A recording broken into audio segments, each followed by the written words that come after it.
আমার সামনে তার ফোনটা এভাবে ধরলাম মুখের সামনে একেবারে। আমি কিছু বলতে পারলাম না, কারণ আমার তখন সেন্স কোনো কাজ করতেছিল না।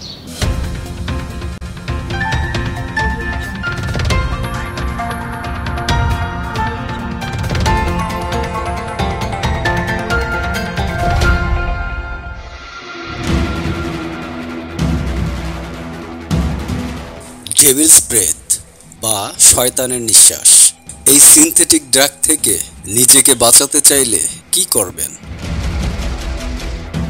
কি ধরনের ডেভিলস ব্রেথ আছে যা মানুষকে ধ্বংস করে দিচ্ছে দিনের পর দিন? মনে করেন হঠাৎ করে একজন অপরিচিত লোক আপনার সামনে এসে বলল, ভাইয়া এই অ্যাড্রেসটা কোথায়, আপনি একটু বলতে পারবেন?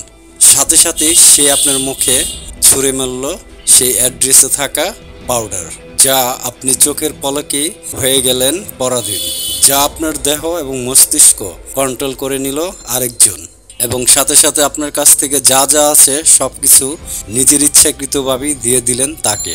এমনটি হলে কি করবেন? ইদানিং সময়ে দেশের অপরাধ জগতে শয়তানের নিঃশ্বাস বা ডেভিলস ব্রেথ আলোচিত একটি বিষয়। এটি এক ধরনের ড্রাগ যার নাম স্কোপোলামিন।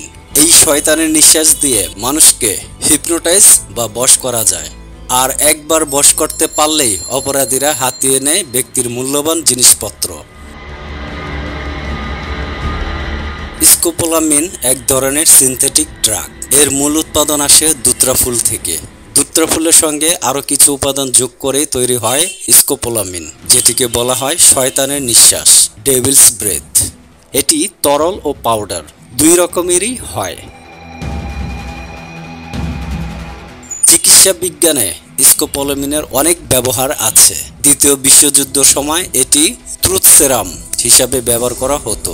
প্রয়োগ করা হতো ইনজেকশনের মাধ্যমে। যার শরীরে প্রয়োগ করা হতো তার মস্তিষ্কের যে নিয়ন্ত্রণ ক্ষমতা সেটি চলে যেত আরেকজনের হাতে, ফলে অন্যের কথা মতো গোপন তথ্য দিয়ে দিত। নিঃশ্বাসের মাধ্যমে পাউডার নিলে শরীরে এক প্রকার প্রভাব পড়ে তুলনামূলক দ্রুত। অপরাধীরা এই ক্ষেত্রে নিজেরা মাস্ক পরে থাকে আর অন্যকে স্কোপোলামিন মাখানো ভিজিটিং কার্ড, কাগজ, মুঠোফোন মানুষের নাকের কাছাকাছি নিয়ে যায়। ফলে আক্রান্ত ব্যক্তি হিপনোটাইজ হয়ে যায়। এরপর সঙ্গে থাকা জিনিসপত্র নিজ থেকেই দিয়ে দেন। আক্রান্ত ব্যক্তি 1 থেকে 3 ঘন্টার মধ্যে আবার স্বাভাবিক অবস্থায় চলে আসেন। তবে ওভারডোজ বা অতিরিক্ত মাত্রায় প্রয়োগ করা হলে স্বাস্থ্য ঝুঁকি তৈরি হয়।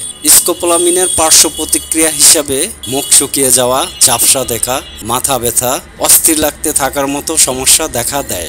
তবে অতিরিক্ত মাত্রার ফলে হার্টবিট বা হৃদস্পন্দন বেড়ে যায়, চোখের মনি বড় হয়ে যায়, খিঁচুনি ও অজ্ঞান হয়ে যাওয়ার মতো ঘটনাও ঘটে। হৃদস্পন্দন বেড়ে গিয়ে অনেক সময় হার্ট অ্যাটাকও হতে পারে।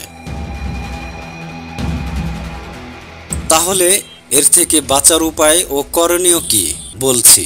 রাস্তায় বা যানবাহনে চলার সময় অপরিচিত কারো কাছ থেকে কোনো খাবার বা পানীয় খাওয়া যাবে না। অপরিচিত কেউ ভিজিটিং কার্ড বা কাগজ মুখের সামনে ধরার চেষ্টা করলে সাবধান হতে হবে।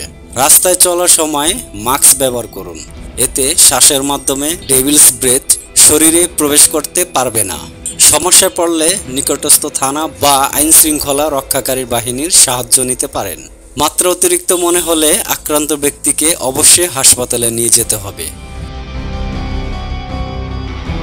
এই রমজান মাসে অনেকেই অনেক জায়গা থেকে ছোটাছুটি করেন। ঈদ উদযাপনের জন্য শপিং করতে নানান জায়গায় যান। ট্রেনে, বাসে, লঞ্চে, যেখানেই থাকুন সাবধান থাকুন।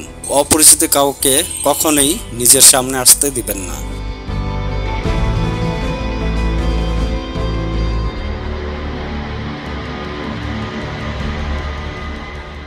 আমার সামনে তার ফোনটা এভাবে ধরলাম মুখের সামনে একেবারে ধরে বললো, এই নাম্বারটা একটা ফোন দিয়ে দেন। ফোন এই কথা বললে পরে আমি বলছি আপনার ফোনে, বলছে আমার ফোনে ব্যালেন্স নেই। এটা বললেই সে আমার ফোনটা হাত থেকে এমনি নিজের থেকেই নিয়ে গেছে। আমি কিছু বলতে পারলাম না, কারণ আমার তখন সেন্স কোনো কাজ করতেছিল না।